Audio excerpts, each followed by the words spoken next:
U.S. President Trump is currently expected to face a significant disadvantage in the upcoming November midterm elections.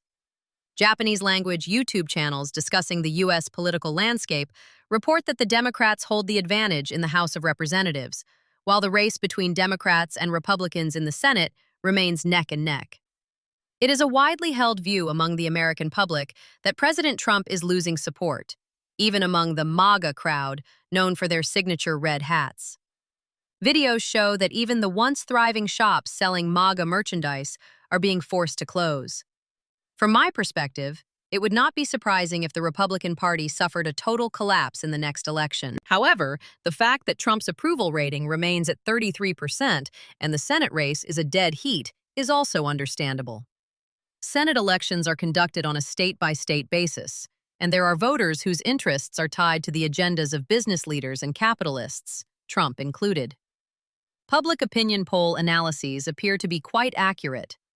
In past elections, including the last presidential race, a common pattern emerged where the Democratic candidate held the lead in July and August, only for the Republicans to rally and overtake them in October. The Republicans are likely aiming to replicate this scenario in the current midterm elections by leveraging their substantial financial resources. However, this time, legal professionals, who are supposed to remain politically neutral, have begun to view Trump's policies as creating a serious legal crisis. Consequently, they have moved to legally challenge the election campaigns of Trump and the Republican Party. In a notable case from the UK, the BBC was sued by Trump after its coverage of the Capitol attack by his supporters implied his personal involvement. The BBC has stood its ground and is contesting the lawsuit. After Trump's first term ended and Democrat Joe Biden was elected president, incidents such as attempted kidnappings targeting the Democratic Speaker of the House and various state governors occurred. I learned just yesterday via YouTube that the home of a female federal judge had also been attacked. Her husband and son were shot, and her son died. The judge has spoken out, urging people to stop attacking judges as a means of bypassing legal processes. In the past, the U.S. Supreme Court produced highly respected figures like Justice Holmes. Brilliant law students aspired to become Supreme Court justices rather than presidents. However, this prestige led to the court's rulings being viewed as absolute, fostering the notion that controlling the Supreme Court equates to political invincibility.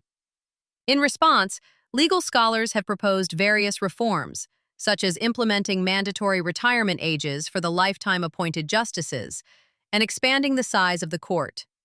Life expectancy has risen in Japan too, with some people living through 2 or even 3 major earthquakes.